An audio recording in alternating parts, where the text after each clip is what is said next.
것을 다 버리고 좁은 길로 걸어가리.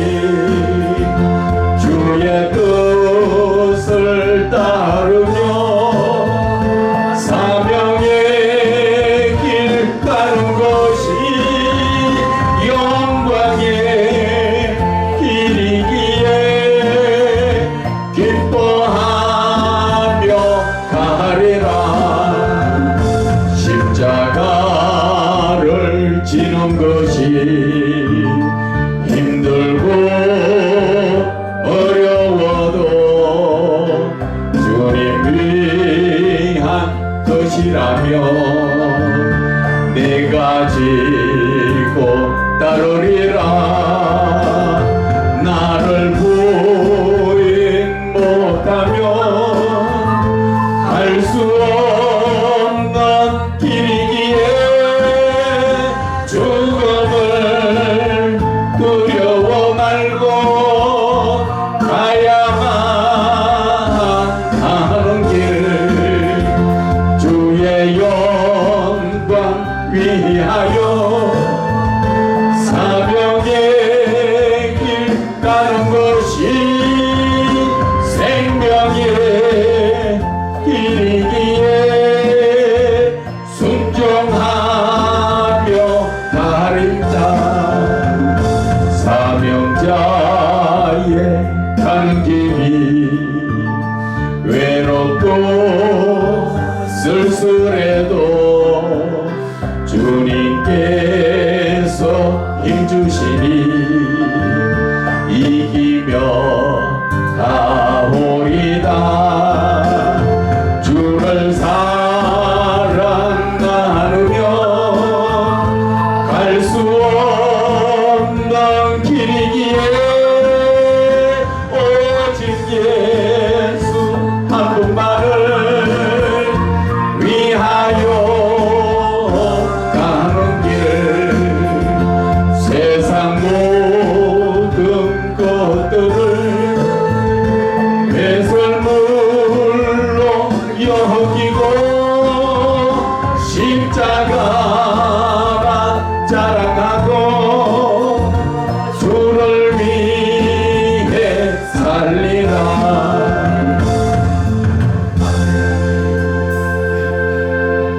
하나님 아버지 은혜 감사합니다.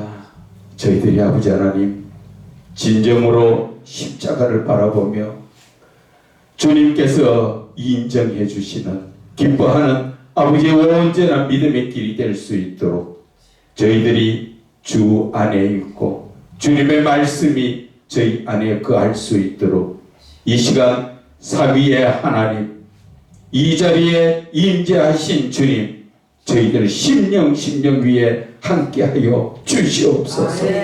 성령으로 충만케 역사하여 주시고 기름 부음의 역사가 이 시간 일어나게 하사 심령에 하나님의 역사하심이 깨달아 느껴질 수 있도록 도와주시고 은혜 내려 주시옵소서. 주님 은혜 감사드리며 예수님 이름으로 기도드립니다. 아멘. 오늘 영성적 성경 이해 시간에 8페이지죠. 8페이지. 이거 아니고 옛날 거요? 예.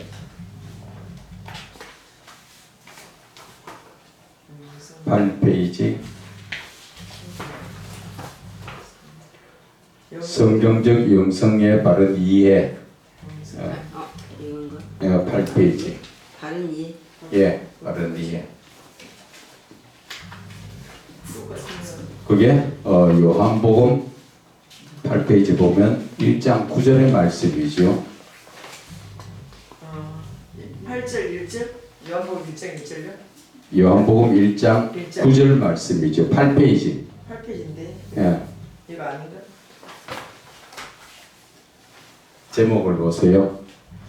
영성적 성경의 바른 이해. 요건가 요한복음 9절? 1장 9절 찬비. 예, 찬비. 그것이 나는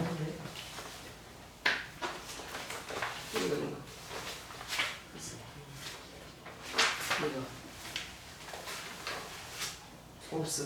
아 이거 참빛? 예. 예. 그것이 그 1장 8절까지는 우리가 봤지요. 공지로 주변한테 가버려. 요한복음 1장부터 1장 1절에서 쭉 보면서 지금 8절까지는 봤습니다. 이제 9절에 성경책 같이 펴놓고 같이 보면 됩니다. 성경책 요한복음 1장 8절 9절. 자, 9절 시작. 참빛 곧 세상에 와서 각 사람에게 비추는 빛이 있었다.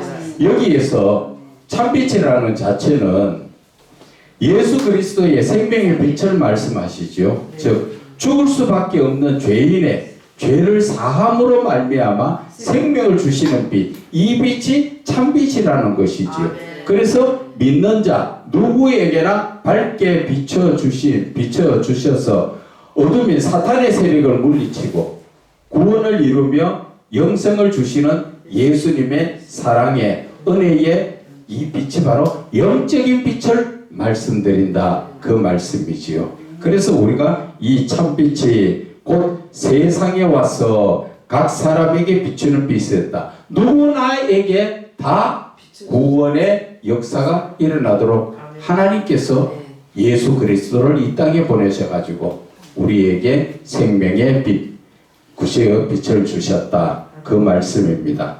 그리고 10절에 그가 세상에 계셨으며 세상은 그로 말미암아 지은 바 되었을 때 세상이 그를 알지 못하였다. 지금 여기에 10절에 나오는 세상에 지금 예수님께서 이 땅에 오셨는데 이 땅을 지으신 그 모든 창조주의 하나님이지만 이 세상에 지금 많은 사람들은 전혀 예수에 대해서 알지 못하고 있다. 그것이 영적으로 보지 못하고 있다. 그리고 어떻게 보고 있다? 예수님을 육신적으로 사람으로 그냥 보고 있으니까 예수님에 대해서 알지를 못하는 것이지요. 그래서 10절의 이 말씀과 연관된 말씀이 14절 말씀이지요. 말씀이 육신이 되어 우리 가운데 거하심에 우리가 그의 영광을 보니 아버지의 독생자의 영광이요 은혜와 진리가 충만하더라. 이 말씀에서 이렇게 예수님께서 이 모든 그 말씀 자체에 따라서 육신으로 오셨지만 세상 사람들은 깨닫지 못하고 알지 못하더라. 그래서 11절의 말씀도 마찬가지지요. 자기 땅에 오매 자기 백성이 영접하지 아니하였으나 자기 땅에 하나님이 주인이시죠. 주인이시 이 땅에 오셨지만 그것을 알지를 못한다는 것이죠. 그것이 왜 그럴까요? 그렇죠. 영적으로 보지 못하고 육신적으로 바라보니까 예수를 사람으로만 그냥 우리와 똑같은 사람이다 그렇게만 바라보다 보니까 알지 못한다는 것이지요. 그래서 12절에 시작 영접하는 자 곧 그 이름을 믿는 자들에게는 하나님의 자녀되는 권세를 주셨다. 이 말씀을 읽을 때 여러분들은 무엇이 느껴집니까? 이 말씀이 오늘 시간을 많이 차지할 수 있는 그런 시간이죠. 성경 세미나에 들어가서도 이 말씀이 주제가 돼가지고 나오는데 이 말씀이 생각 외로 아주 중요합니다. 여기에서 영접하는 자 누구를? 예수를 영접하는 자, 곧 그 이름 예수님의 이름을 믿는 자들에게는 하나님의 자녀가 되는 것이지요. 자, 여기에서 잘 보세요. 이제 오늘 이 말씀이 하나님의 자녀. 하나님의 자녀면 하나님의 누구예요? 아들이죠. 이 아들을 알기 위해서는 무엇을 알아야 되는가 하면 하나님께서 왜 우리에게 아들의 권세를 주셨는가? 자녀의 권세를 왜 주셨는가? 그것을 살펴보려면 어디를 봐야 됩니까? 우리가 창세기 6장 3절. 3절. 어디요? 창세기 6장 3절. 13절 6장 3절. 6장 3절에 보면은 나오지요. 2절부터 창세기요? 창세기 6장 2절에서 3절 말씀입니다. 하나님의 아들들이 사람의 딸들의 아름다움을 보고 자기들이 좋아하는 모든 여자를 아내로 삼는지라. 또 이거 사람들 딸 딸. 예. 여기에서 사람 딸. 왜 하나님의 아들과 사람이 딸이 나올까요? 성과 악 하나님을 죄 하나님의 아들은 아들. 어떤 자가 하나님 아들이에요? 거룩한 자지. 하나님 영이 함께. 그런데 사람의 딸은 어떤 사람이에요? 죄지요, 죄인. 예.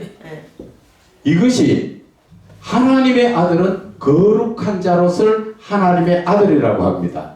그런데 창세기에 나오는 지금 6장 2절에 이 말씀에 하나님의 아들들이 사람의 딸들의 아름다움을 보고 결국 이 죄인의 딸을 죄인의 딸과 거룩한 자가 서로 지금 만나게 됐지요. 그러니까 어떻게 됩니까? 거룩한 자는 죄인으로 바뀌어버렸죠. 그래서 이때에 하나님의 아들의 권세가 없어져 버렸죠. 그런데 예수님 때문에 그런데 이 아들의 권세가 없어졌는 증거가 3장에 나오지, 3절에 나오지요. 창세기 6장 3절의 시작. 여호와께서 이르시되 나의 나의 영이 영원히 사람과 함께하지 아니하니. 자, 수도. 하나님께서 나의 영이 누구예요? 성령이죠. 성령이 이제 이 하나님의 아들들이 죄인과 합해지니까 죄인이 되니까 성령이 떠나셔버렸죠.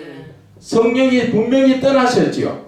성령이 떠나는 이 순간에 하나님의 아들의 권세가 아니라 이게 잘 들어야 됩니다. 이거는 하나님의 아들의 권세가 아니라 죄인의 권세로 죄인으로 바뀌어버렸단 말입니다. 우리가 지금 현재의 성령으로 충만할 때는 하나님의 자녀 아들의 권세를 쥐고 있지만 우리가 성령으로 충만하지 못할 때는 죄인이 되는데 왜 죄인이 될까요? 사람과 봐봐요. 우리의 영은 하나님과 함께 이 하나님의 영 속에 우리의 영이 있는데 이 세상 사단의 영이 사탄의 영이 내 영에 들어온단 말입니다. 그 내 영에 들어오니까 하나님의 성령의 거룩하심이 역사를 안 하시지요. 그러면 누가 역사해요? 사단이 역사하지요. 그래서 사단은 항상 성령님 가는데 그 옆에 따라다니죠. 어디에서 그것이 나옵니까? 욥도 보면은 하나님 앞에 하나님의 아들들이 있었는데 그 사단이 그 같이 왔다. 그렇게 하는데 우리가 성경 안에서 그 자체에서 보면은 사도행전에 나오죠. 사도행전에 보면은 그렇죠. 아나니아와 삽비라가 어떻게 나옵니까? 하나님의 성령의 감동을 받아가지고 자기의 재산 일부를 팔아가지고 그것을 하나님 예수님의 제자 발 앞에 베드로 발 앞에 갖다 뒀는데 그 가기 전에 그것을 조금 숨겨가겠죠. 팔 때는 땅을 팔 때는 누가 왔었어요? 성령이 충만했지요. 그 순간에 누가 들어왔어요? 사단이 들어와서 역사를 하죠. 바로 그래서 성경에는 섰다 생각할 때 넘어질까 조심하라. 바로 그거라는 것이죠. 그래서 내가 성령 충만할 때, 야, 나는 성령 충만하니까 이제 사단 떠나가고 괜찮아. 아니라는 것을 조심하라는 거지요. 바로 옆에 지금 붙어 있다는 것이죠. 예. 그래서 우리는 영적으로 늘 깨어 있어야 되는 것이죠.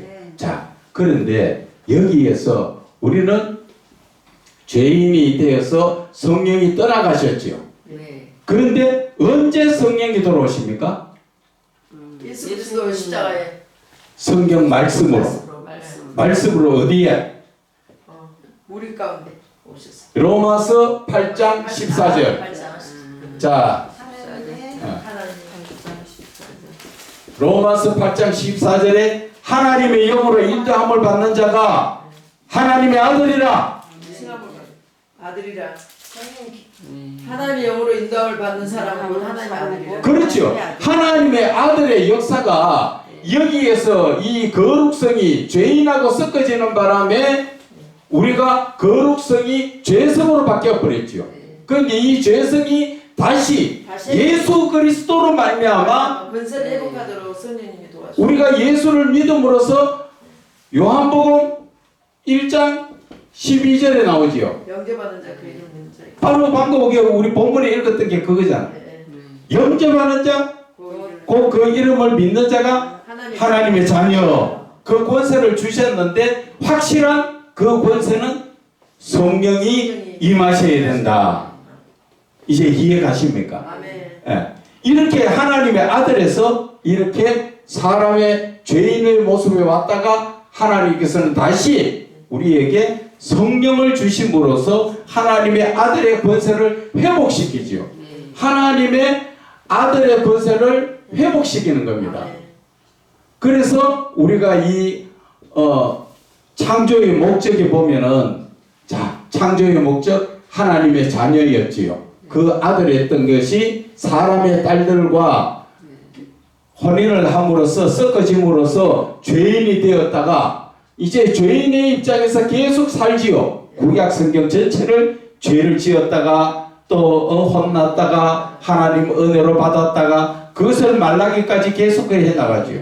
그리고 그 이후에 지나서 어떻게 됩니까? 신약에 와서 예수 그리스도께서 오셔가지고 예수 그리스도를 영접하고 그 이름을 믿는 자에게 하나님의 자녀, 하나님의 자녀의 권세를 주시는 것이죠. 하나님의 자녀의 권세를 받은 자가 그걸로 다가 아니라 로마서 8장 14절에 성령으로 인도함을 받아야 하나님의 아들이라. 그래서 이 아들이라는 자체가 바로 창조의 목적에서 나오는 겁니다. 나중에 또 다시 이렇게 통합적으로 한번 또 살펴볼 건데 하나님의 아들의 권세를 회복받는 것 이 자체가 회복받아야 되는 것이 어디에 나옵니까?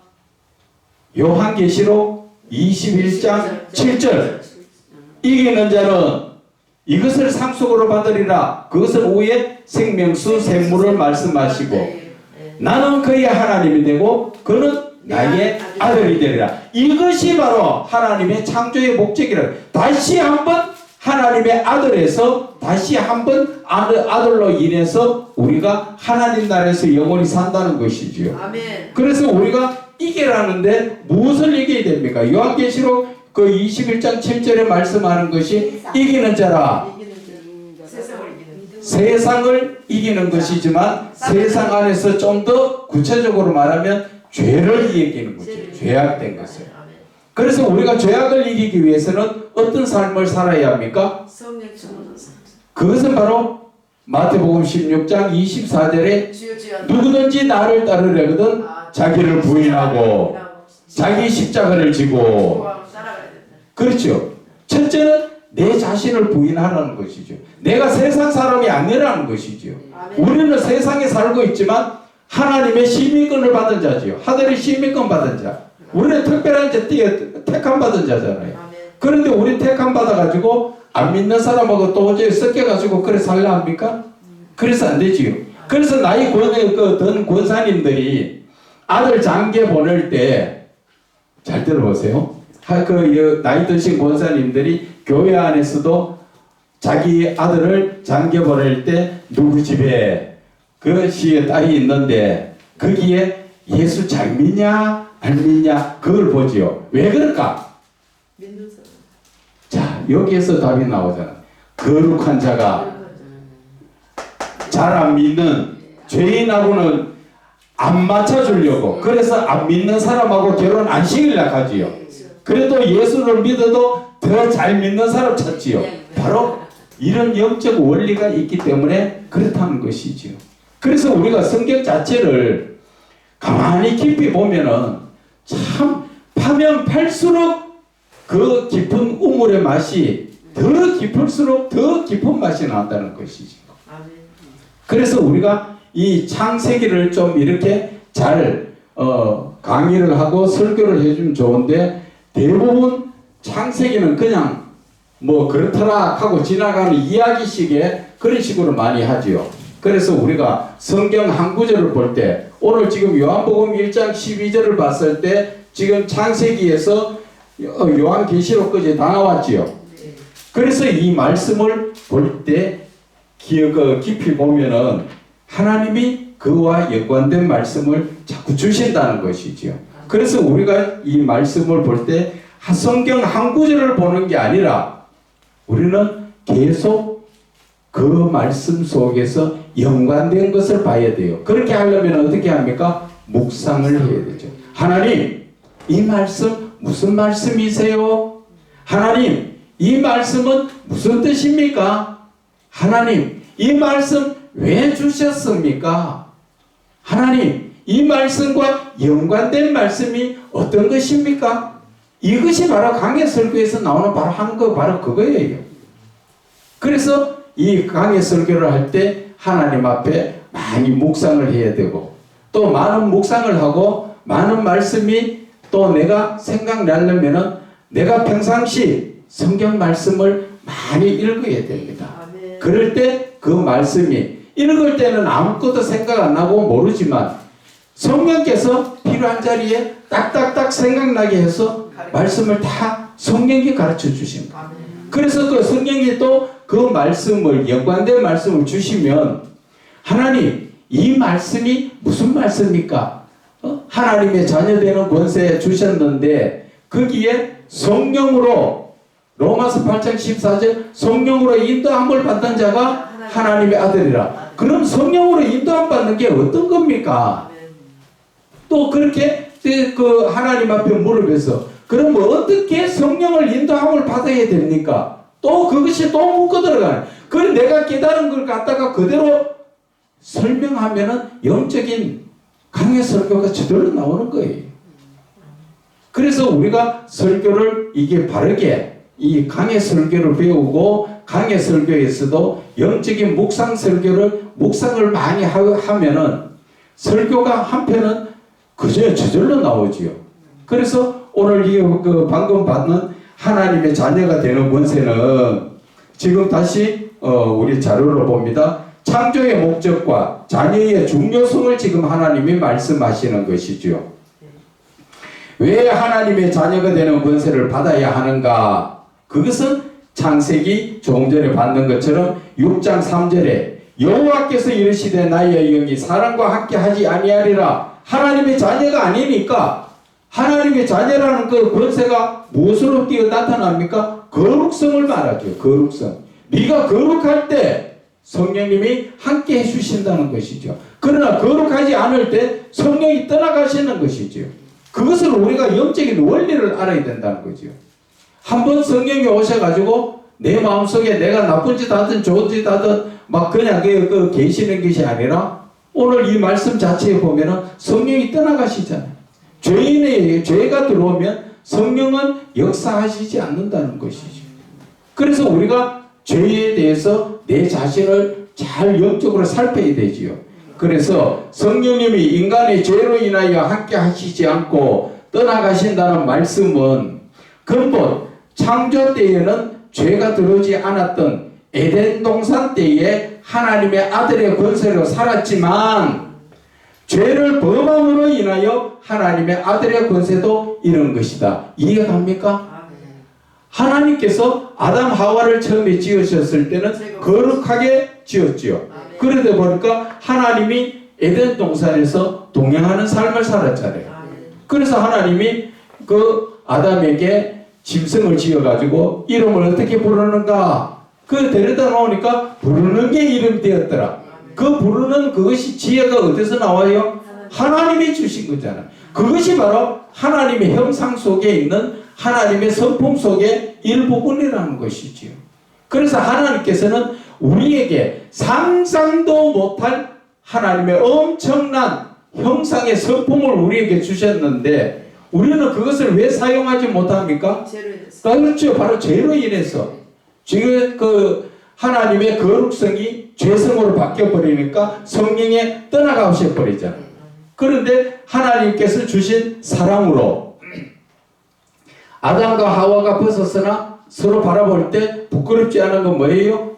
거룩하고 하나님의 사랑으로 바라보니까 부끄럽지 않지요. 그런데 우리가 지금 길거리 지나다니면서 보면 남자나 여자나 벗고 다닌다면 뭐가 보입니까? 부끄러운 게 보이지요. 그것은 왜 그럴까요?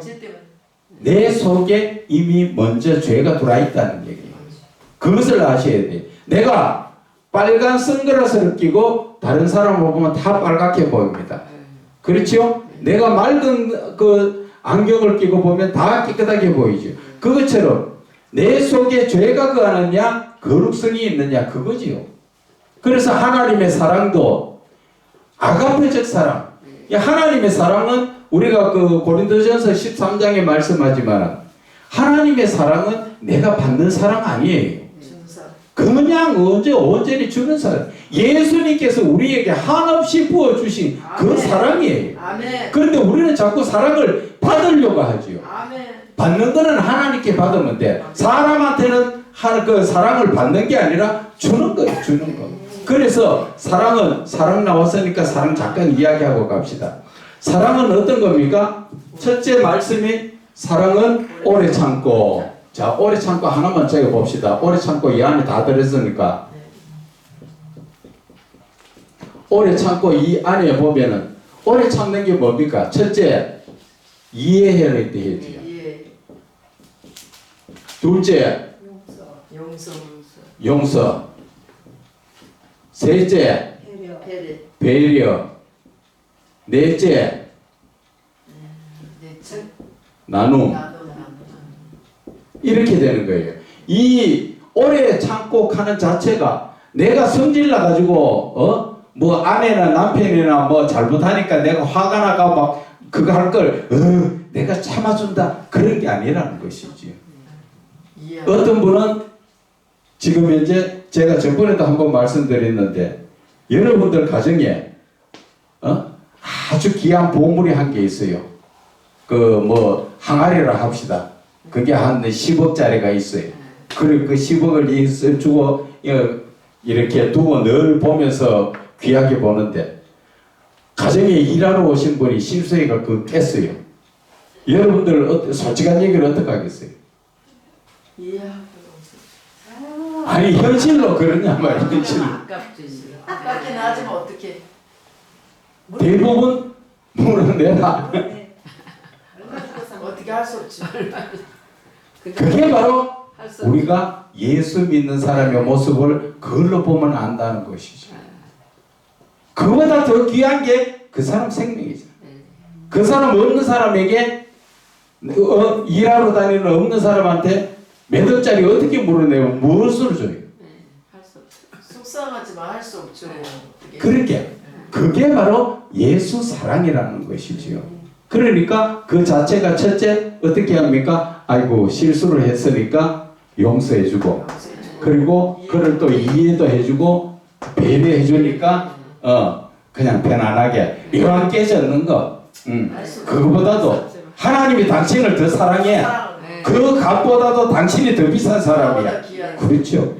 그렇게 해서 모든 것들이 이렇게 오래 참고 속에 나오는 거예요. 그 사랑 속에서 제가 목사님이 이렇게 말씀하는데 그 사랑 있잖아요. 하나님은 천하보다 우리를 귀하게 생긴 그 영혼을 사랑하는 마음이 있다면 나도 모르게 용서가 돼요. 그렇죠. 하나님의 말씀을 그런데 가정에서 왜 싸울까? 내 힘으로는 안 돼. 네? 가정에서 왜 싸울까? 가정에서는 욕심도 그렇고 이해를 안 하고 또 그게 바로 쉽게 이야기하면은 이 오래 참고가 부족해서 그래.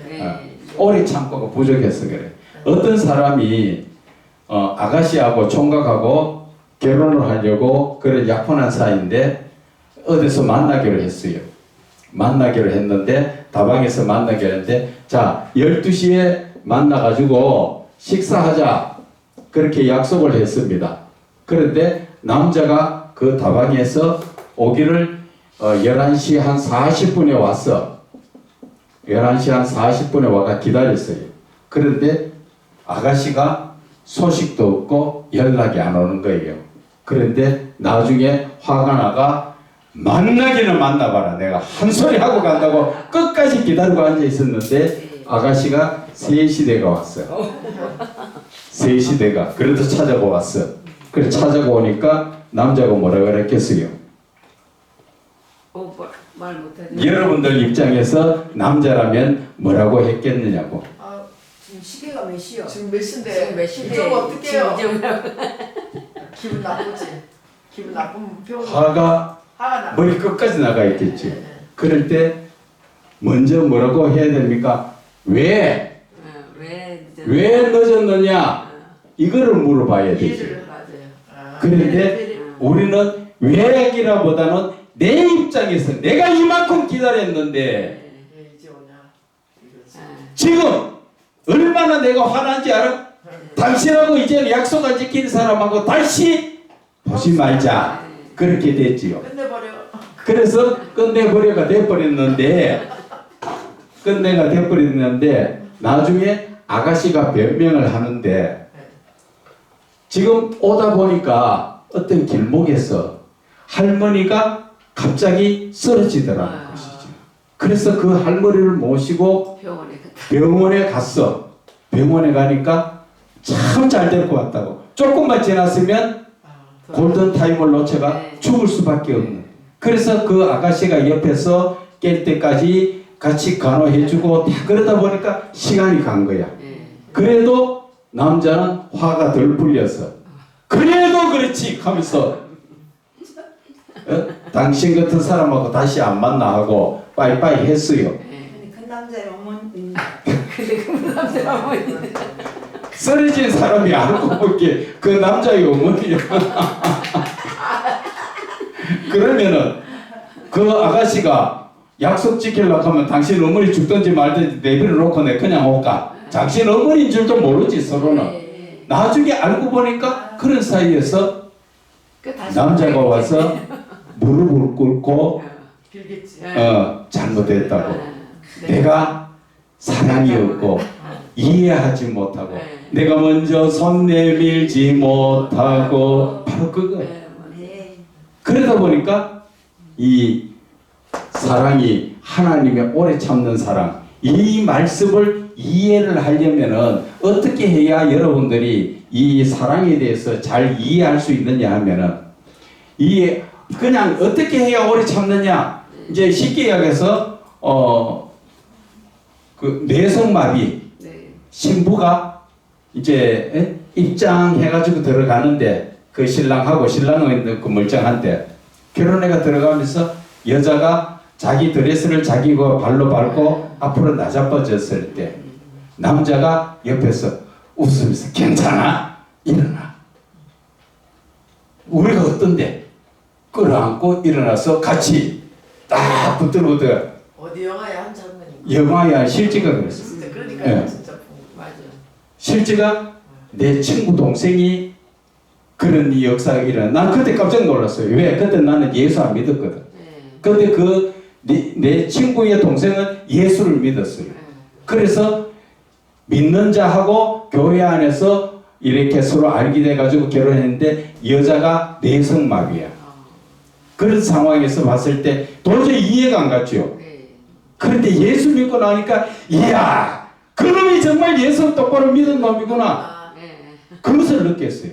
그래 사랑을 느끼면은 그렇게. 오래 참는 사랑은 상대편이 부족할 때 내가 옆에서 도와주고 어떻게 하든 이해하고 배려해서 그 사람이 똑바로 설 수 있을 때까지 끝까지 같이 가는 그게 오래 참는 거예요. 그게 예수님이 우리를 지금 봐보세요. 우리는 늘 죄악 가운데 금방 회개하고 돌아서서 또 짓고 해서 하나님이 야 이놈 하고 안 나무래신다고. 왜? 네가 스스로 자꾸 깨닫고 이 돌아서서 하나님 앞에 오는 것도록 하나님은 눈에 보이든 안 보이든 사람을 통해가 역사를 하면서 하나님은 우리를 붙들어 주셨기 때문에 오늘 저와 여러분이 이 자리에 있는 거예요. 그것이 바로 하나님의 오래 참는 그 사랑이라는 거죠. 하나님께서 우리에게 베풀어 주신 오래 참음 이 자체를 나에게다가 적용시키면 나도 역시 상대편에게 항상 배려하고 참고 그래서 베드로가 7번 그 용서를 빌면 용서할까요? 7번이 아니라 1번씩 7번이라도 하라 그랬어요. 근데 그 용서는 어떻게 합니까? 그 사람이 나에게 아무 말도 안 하는데 내가 너 용서했어? 맞아요? 아니지요. 7번이라도 잘못했다고 용서를 빌거든 용서를 하는 거죠. 용서를 그 사람은 빌지도 않는데 내가 너 용서했어? 그건 아니라는 것이죠. 그 사람이 10번이라도 100번이라도 잘못했다 하거든 용서를 해주라는 것이죠. 근데 우리는 어떻게 잘못 알다 보니까 용서를 그 사람이 용서를 구하지 않은데도 용서를 하니까 그 사람은 속으로 앉아가 뭐라 그럽니까? 바보 같은 새끼. 내가 뭐 지한테 뭐 잘못했는데 용서해. 그런 식으로 잘못된 수가 있다는 것이죠. 그래서 성경에는 와서 빌거든 구하거든 용서를 하라는 것이죠. 그러한 의미에서 말씀이 나오다 보니까 끝까지 가버렸네요. 자, 우리가 요한복음 1장 12절 한 번 더 읽어봅시다. 하나님의 자녀가 되는 권세는 창조의 목적과 자녀의 중요성이 그 말씀 안에 있다 하는 것이지요. 왜 하나님의 자녀가 되는 권세를 받아야 되는가 하는 것은 조금 전에 설명드렸다시피 창세기 6장 3절에 여호와께서 이르시되 나의 영이 사람과 함께 하지 아니하리니 하나님의 영이 나를 떠나가 버린다는 것이죠. 내가 죄를 범하면 하나님의 영 성령이 떠나가신다는 것이죠. 성령님이 인간의 죄로 인하여 함께 하시지 않고 떠나가신다는 말씀은 근본 창조 때에는 죄가 들어오지 않았으므로 에덴 동산에 하나님의 아들의 권세로 우리가 살았지만 죄가 되었고 죄를 범함으로 인하여 우리는 하나님의 아들의 권세도 잃어버렸지만 에덴 동산에서 쫓겨났지요. 그래서 우리는 다시 아들의 권세를 회복하기 위해서 구약 성경을 통과하고 신약 성경에 와서 예수 그리스도를 믿고 그분을 영접하고 믿음으로써 하나님의 권세를 자녀의 권세를 다시 받는 거지요. 자, 그러면은 하나님의 아들의 권세는 쉽게 이야기하면은 아버지의 권세나 마찬가지입니다. 여러분들이 생각할 때 그냥 뭐 하나님의 자녀의 권세, 자녀인가 보다 그렇게 생각하면 안 된다는 것이지요. 왜 그럴까요? 자녀는 아버지의 권세, 상속자라고 되어 있죠.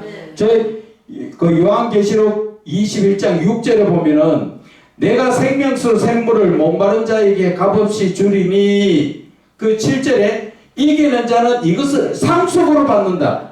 상속으로 누가 상속에게 줍니까? 아들에게 상속을 주지요. 그래서 하나님께서는 하나님의 엄청난 하늘의 보화를 우리에게 지금 주시려고 뭐라 합니까? 이기라는 것이죠. 무엇을? 세상 죄를 이기라는 것이지요. 그리고 우리가 이 세상 죄를 이겼을 때 하나님께서는 우리를 아들로 인정해 주시고 그래서 하나님 나라에서 영원히 예수님과 함께 삼위의 하나님과 함께 영원한 낙원의 삶을 살기 위한 것이지요. 이것이 창조의 목적에서 나오는 그 내용인 것입니다. 그래서 하나님께서 왜 창조를 하실 때 그 앞에 부분은 좀 나중에 또 다시 설명을 드리고 아들의 부분에서 아들에서 죄를 선악과를 통하여서 죄를 범하게 하시고 다시 그 죄악 가운데서 하나님은 하나님을 알게 하시지요.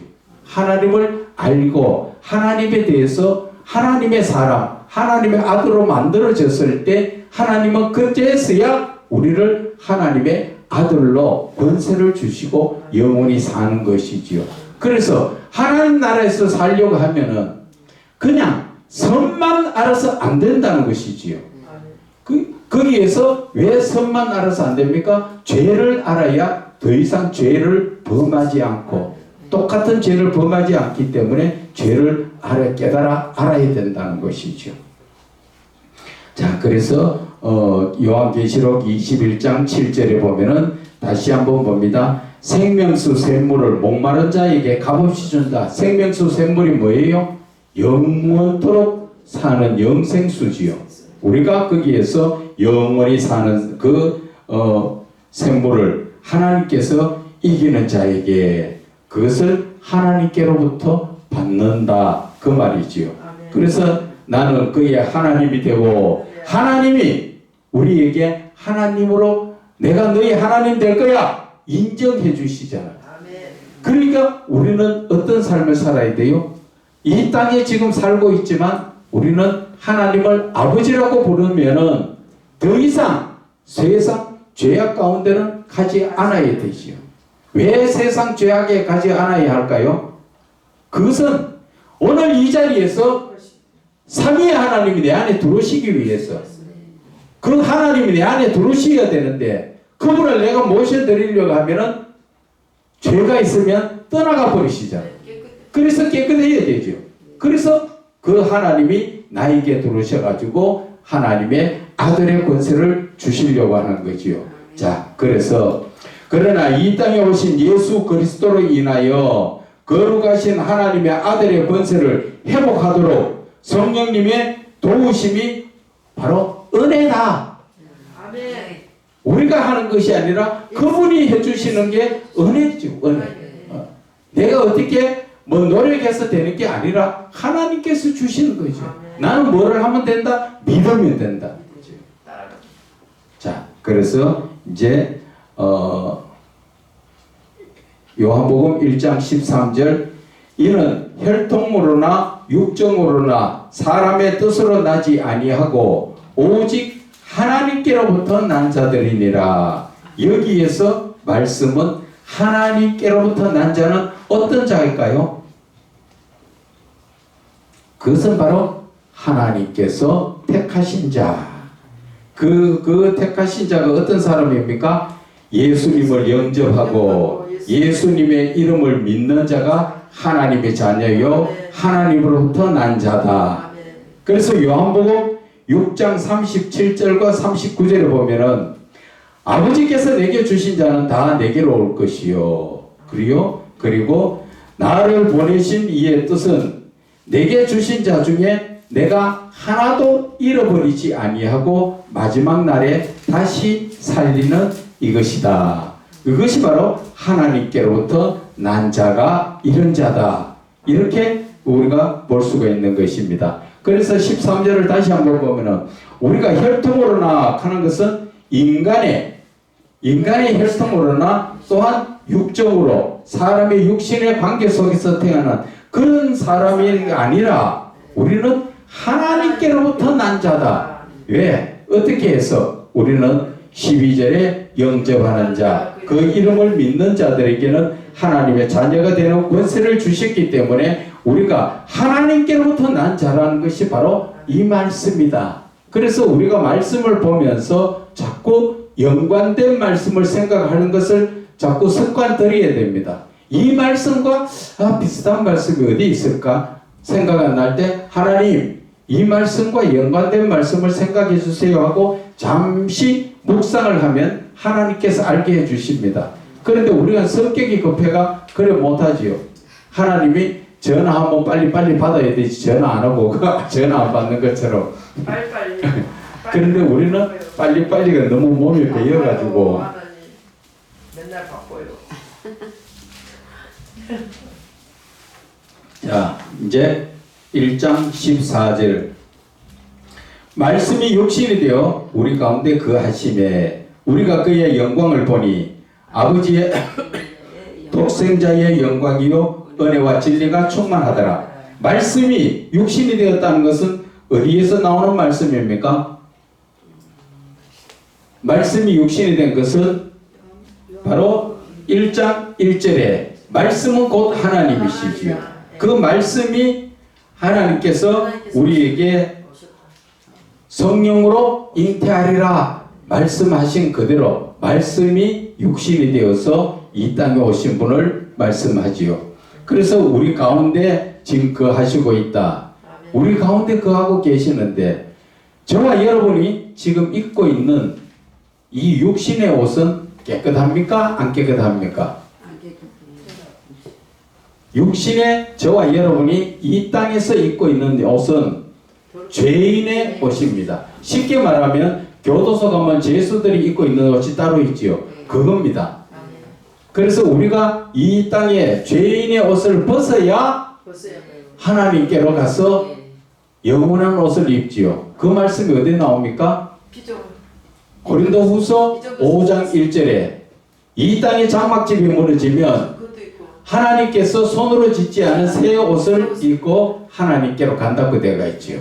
그것처럼 우리는 이 땅에서의 이 옷은 하나님께로 가기 전까지 입는 옷이라는 옛 것이죠. 것을 버리고. 그렇지요. 그리고 새로운 피조물이다. 예, 다 맞는 말씀이에요. 그래서 그런 말씀이 자꾸 연관이 돼야 돼요. 그러면은 설교가 풍부해집니다.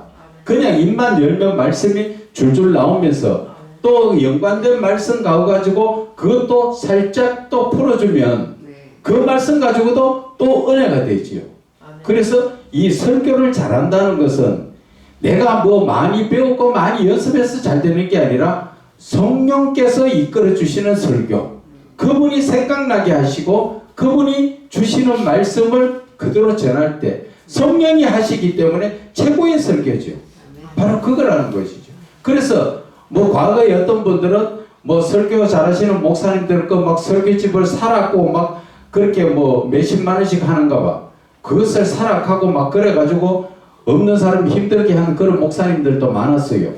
그래서 거기에서 좋은 말씀 뽑아가지고 하고 하는데 그거는 그냥 우리가 그런 설교는 영화관에서 영화 한 프로 보면 어때요? 감동받아서 눈물도 찔끔 나고 좋다고 하고 웃기도 하고 나지 돌아서면 아무것도 없지요. 그런 설교가 바로 그거예요. 들을 때는 막 은혜가 되고 막 그 한때 돌아서면 남는 게 한 개도 없다니까. 그런데 성령의 역사하시는 설교는 아무것도 아닌 그런 말씀 같은데도 마음에 새기신다니까요. 과거에 어떤 그런 한 분이 계셨대요. 시골에 목회를 하시는데 목사님이 사택이 교회하고 좀 떨어져가 있었는데 그날 새벽 기도를 하는데 눈이 많이 와가지고 목사님 오시지를 못하는 거예요. 그래 장로님하고 집사님들하고 며칠 이제 교회 안에서 모여가 목사님 눈이 많이 와서 모여오시는 것 같다. 그럼 우리끼리 그냥 성경 한 구절 읽고 우리 기도합시다. 그렇게 하고 이제 장로님이 하시는 말씀이 김 집사 일어나서 가서 성경 한 구절 읽고 우리 기도하자. 그렇게 그 말씀 읽으세요. 그런데 성경 한 구절 읽었는데 완전히 교회가 뒤집어져 버렸어요. 다른 설교가 있은 게 아니고 그냥 그대로 읽었는데 그것이 바로 성령 역사가 일어나는 거죠. 집사가 읽어도 성령 역사가 일어나면은 말씀이 곧 하나님이시잖아요. 그래서 오늘 이 말씀이 육신이 되어 우리 가운데 거하시는 그 하나님, 그분이 누구냐 말이야. 바로 예수님이시고 바로 그분이 말씀이시고 그분이 바로 나 마음속에 들어오시는 삼위의 하나님이시라는 것이죠. 그래서 저와 여러분들이 말씀을 배우는 게 아니라 성령의 하나님, 말씀을 통해 가지고 삼위의 하나님이 지금 나에게 들어오셔서 어떻게 역사하시는가 그것을 자꾸 느껴야 돼요. 그것을 깨달아야 돼요. 예민하게 오시기 때문에 그분이 지금 내 마음에 오셨는가 안 오셨는가 그런 것을 자꾸 빨리 깨달아야 된다는 것이지요. 그래서 그의 영광을 보니 그의 예수 그리스도의 그 외모적인 모습을 봐도 바로 아버지의 독생자의 하나님을 바라보는 것과 같더라는 것이죠. 그분 속에는 은혜와 진리가 충만하더라. 우리에게 한없이 베풀어 줄 수 있는 그런 것들이 있더라. 그래서 1장 14절 말씀이 육신되었다는 것은 바로 마태복음 1장 18절에 성령으로 잉태되어 말씀이 육신이 되어서 이 땅에 오신 것이 마태복음 1장 18절에 성령으로 잉태되었더라. 아멘. 누구에게? 마리아에게, 처녀 마리아에게 그것을 하나님께서 천사를 통해 가지고 주셨는 네가 아들을 낳을 것이다 말씀이 바로 육신이 되어서 이 땅에 태어났다는 것이죠. 그래서 요한복음 1장 1절에 말씀으로 계시던 성자 하나님의 신성이 인성을 지니신 육신의 몸을 입고 태어나신 것이며 성자 예수님은 비록 육신은 옷을 입었으나 그분에게는 신성과 인성을 함께 지니신 하나님의 본체시더라 하는 것이지요. 그래서 하나님은 신적인 분이신데 육신적인 우리의 옷을 입고 온다는 것은 여기서 하나님의 사랑 뭐가 느껴집니까? 그렇죠. 바로 그거라는 거죠. 하나님이 하나님으로 오셨으면 우리는 그분을 바라볼 수도 없고 그분 믿지도 않았어요. 그런데 그분이 나와 똑같은 입장으로 오니까 내가 그분을 영접할 수 있다는 것이죠. 그래서 우리는 설교를 하고 남한테 전도를 하더라도 어떤 입장에서 그 사람 입장에서 내 눈높이를 낮추라는 것이죠. 그렇지 않으면 대화가 안 돼요. 여러분들 자녀 있으니까 자녀들하고 대화하면 대화 잘 됩니까? 여러분들 잘 안 되지요. 그것이 여러분들이 눈높이적 사랑을 못하고 있다는 것이지요. 쉽게 이야기하면은 제가 과거에 그랬어요. 우리 아들놈하고 제가 되게 음악의 자녀를 키웠거든요. 그렇기 때문에 뭐 함부로 뭐 행동을 할 수가 없죠. 그러니까 뭐를 해도 숨기지요. 그런데 한 번은 이야기했습니다. 그 애들 엄마한테 이야기 들으니까 그놈이 술을 한 잔 먹고 집에 아버지가 너무 무서워가지고 못 돌아가지고 학교 벤치에서 잤다 하더라고. 깜짝 놀랐어요. 그때만 해도 뭐가 많았느냐? 퍽치기. 한 방 때리고 지갑 뺏어가. 그 잘못 맞으면 병신 되어버리잖아요. 그런 것을 들었을 때 깜짝 놀랐어요. 야, 내가 잘못했구나. 그래서 아들놈하고 대화를 했지요. 친구처럼.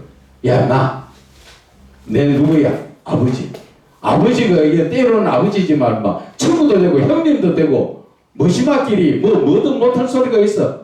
야, 술 한잔 하자. 그러면서 술도 한잔하면서 이야기하니까 지 속에 들어있는 말까지 다 하는 거 있지요. 그렇게 되는 내 자신의 눈높이를 그 친구의 입장이 될 수 있도록 낮추니까 여러분들도 자녀에게 부모가 아니라 그 자녀들 친구 입장으로 내 눈높이를 낮추라는 거예요. 그러면 대화가 돼요. 그렇지 못하면 애들은 자꾸 부모라고 해서 할 말 안 하고 숨기고 그러다 보니까 서로 대화가 잘 안 되잖아. 그 예수님도 마찬가지예요. 이 땅에 내 모습으로 오셨기 때문에 예수님을 만나고 우리는 대화하고 있잖아요. 그것처럼 저와 여러분들도 이제는 눈높이를 낮추라는 거지. 목사 입장에서 상대편을 바라보면 안 된다는 거지. 집사를 만나거든 집사 입장으로 보라는 거지. 집사 입장에서. 목사 입장에서는 3일 금식도 하고 말씀도 많이 봐야 되고 내가 할 거는 많은데 집사님도 빨리 그래 해야 돼. 그게 아니고 그 집사 입장에서는 돈 벌어야 되고 해야 될 일도 많고 하니까 그래 바쁘지. 내 대신 기도해 줄게. 열심히 일해. 그러면서 가까이 가면은 대화가 된다는 것이죠. 부부시간에도 마찬가지. 내 눈높이에서 보면은 항상 나무랄 것밖에 안 나와요. 그래서 내 눈높이를 낮추는 것. 바로 그것이 예수님께서 우리에게 육신의 옷을 입고 사람의 모습, 죄인의 모습으로 같이 왔다는 것이죠. 그래서 죄인의 모습으로 오셨지만 그분은 어떤 분이랍니까? 신성을 지니시고 또 인성을 사람의 성품과 하나님의 성품을 같이 다 지시는 것이지요. 그래서 빌립보서 2장 6절에 그는 근본 하나님의 본체시나 하나님과 동등됨을 취한 것으로 여기지 않으시고 내가 하나님이었어 그런 말씀 전혀 안 하시지요. 그래서 나약하면서도 또 외롭고 소외된 자, 핍박받는 자 이런 자들에게 찾아가서 친구가 되어주시고 그러니까 그 사랑을 우리는 똑바로 보고 배워야 된다는 것입니다. 그래서 말씀이 육신이 된다는 것을 영적 이해로 보면 하늘의 하나님께서 인간의 구원을 위하여 하늘 보호자를 버리신 사랑인 것으로서 지금 우리는 하나님께서 인간의 모습으로 인간을 구원해 주러 오셨지요. 자신을 십자가에 죽으시면서도 그런데 오븐에 불났을 때 보니까 불상들 불탈까봐 많이 사람이 자기 신을 보호하지요. 거꾸로 되어 있지요. 신이 자기를 믿는 그 성도를 보호해야 되는데 어떻게 보호받은 성도가 신을 뭐 보호하고 있는데 그것이 좀 제가 봐도 너무 불쌍해.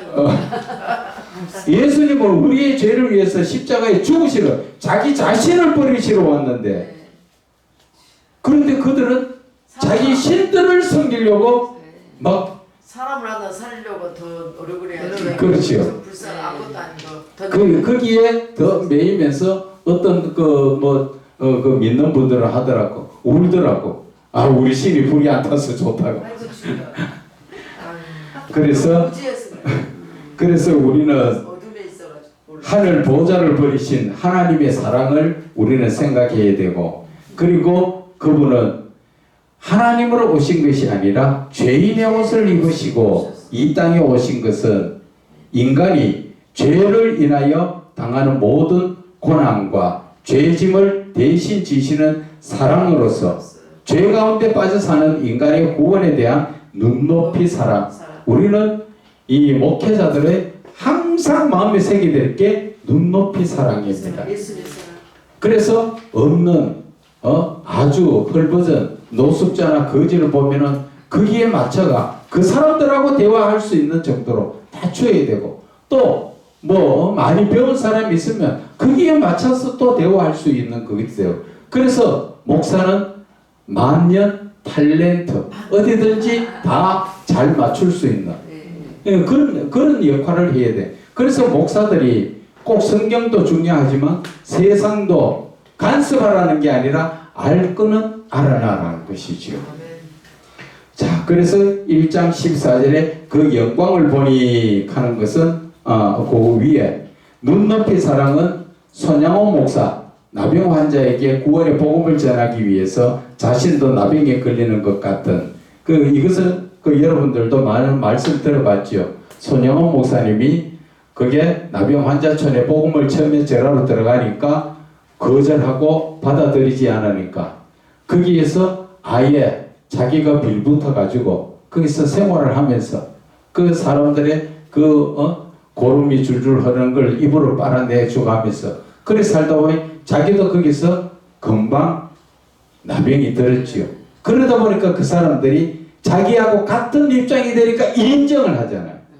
그것처럼 예수님도 이 땅에 우리의 모습으로 오셨기 때문에 우리가 그 예수를 받아들일 것처럼 여러분들도 상대편에게 갔을 때는 목사 입장으로 설 때 서지 말라는 것이죠.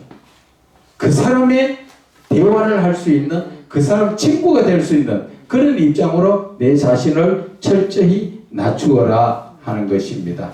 그래서 14절에 그의 영광을 보니 하는 것은 본체 하나님의 현현 하나님의 그 모습 자체를 나타내는 것을 말하는 거지요.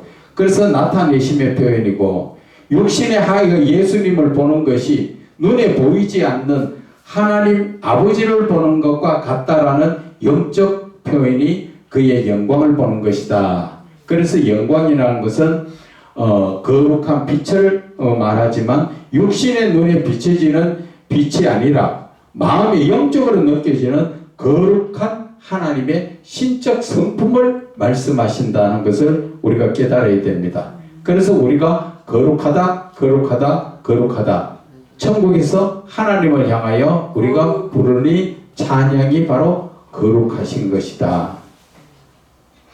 그래서 아버지 독생자의 영광이요 하나님의 아들이 성육신으로 나타내신 하나님의 외면적 표현을 형상을 표현할 때 하나님의 아들이 성육신에서 이 사람의 육신으로 나타나신 하나님의 외면적 형상의 표현을 아버지의 독생자의 영광이다. 그 예수님을 바라볼 때 하나님을 보는 것과 같다. 그러한 의미죠. 그런데 여기에서 우리가 독생자라는 뜻이 뭐예요? 독특하게 독생자. 예. 혼자 독특하게 그렇죠. 이 말씀 자체에서 독생자라는 것은 여기에 유일무이하게 오직 한 분밖에 그런 분을 갖다가 독생자라 그러는데 우리는 여기에서 보면은 이단들이 많지요. 짝퉁. 내가 예수다. 하나님이다. 그렇게 이야기하는 것을.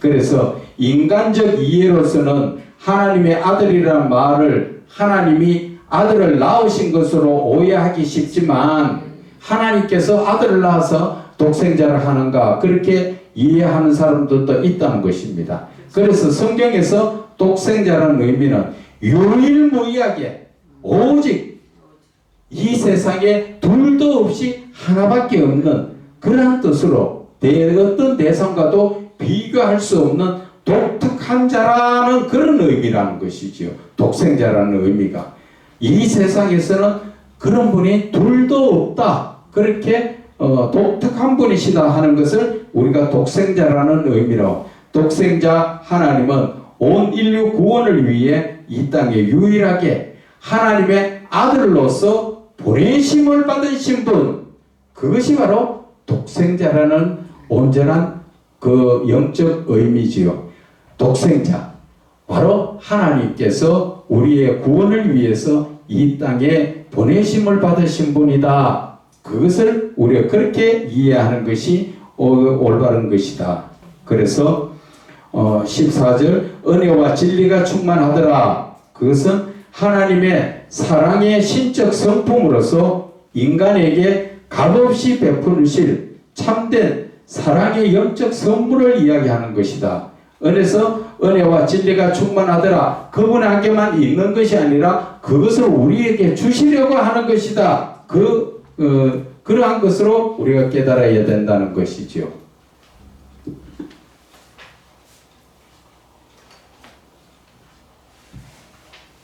자, 그 사랑의 예. 그 선물이잖아요. 예. 이것이 예. 그러니까 아까 은혜가 진리가 충만하다. 예. 그러니까 그게 은혜잖아요, 예수님이. 그렇죠.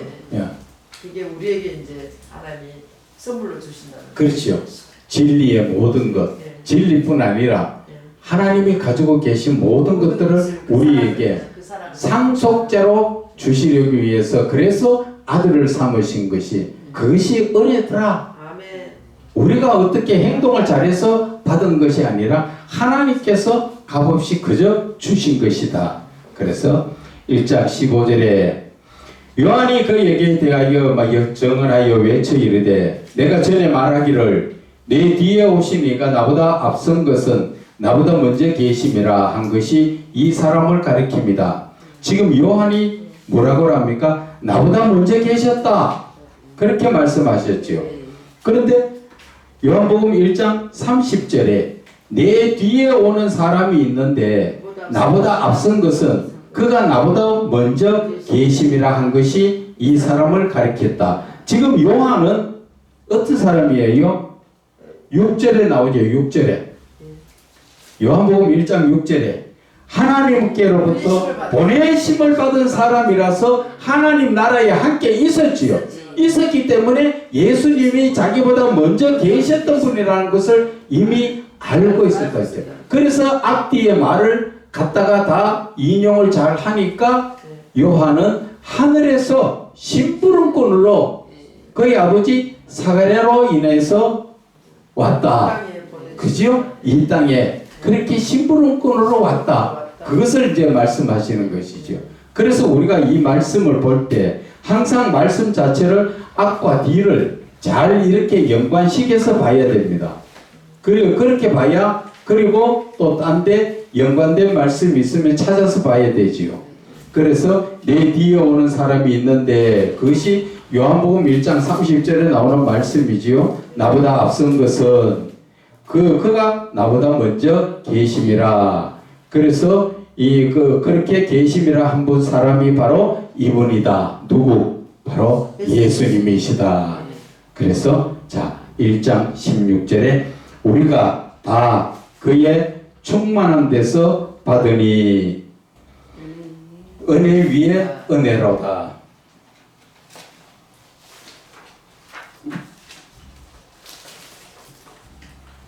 자 여기에서 무엇을 말씀하십니까? 은혜 위에 은혜로다 하는 그 말씀이 충만한 것은 예수님의 신적 성품을 말한 것이지요. 신학적으로 말하면은 예수님의 속성인 것인데 사랑의 풍성함을 말하는 것이고, 즉 주님이 가지신 끝이 없는, 한계가 없는, 마르지 않는 그러한 풍부한 하나님의 신적 성품을 말씀하시는 것이라는 것이지요. 그래서 17절에 율법은 모세로 말미암아 주어진 것이요 은혜와 진리는 예수 그리스도로 말미암아 온 것이다. 모세를 통해서 온 율법을 가지고 지금도 이스라엘의 유대인은 모세 오경으로 살고 있지요. 그런데 우리는 이제 이 땅에 오신 예수 그리스도, 그분의 은혜와 진리는 뭐를 말합니까? 참된 하나님의 말씀. 그래서 하나님의 말씀으로 사는 것이다. 그것을 말씀하시는 것입니다. 그래서 1장 18절에 본래 하나님을 본 사람은 없으되 아버지 품속에 있는 독생하신 하나님이 나타내셨다. 이 말씀은 요한복음 14장 9절에 보면은 나를 본 자는 아버지를 보았다 말씀하신 것처럼 지금 본래 하나님을 본 사람은 없지요. 아무도 본 사람이 없습니다. 보면 죽지요.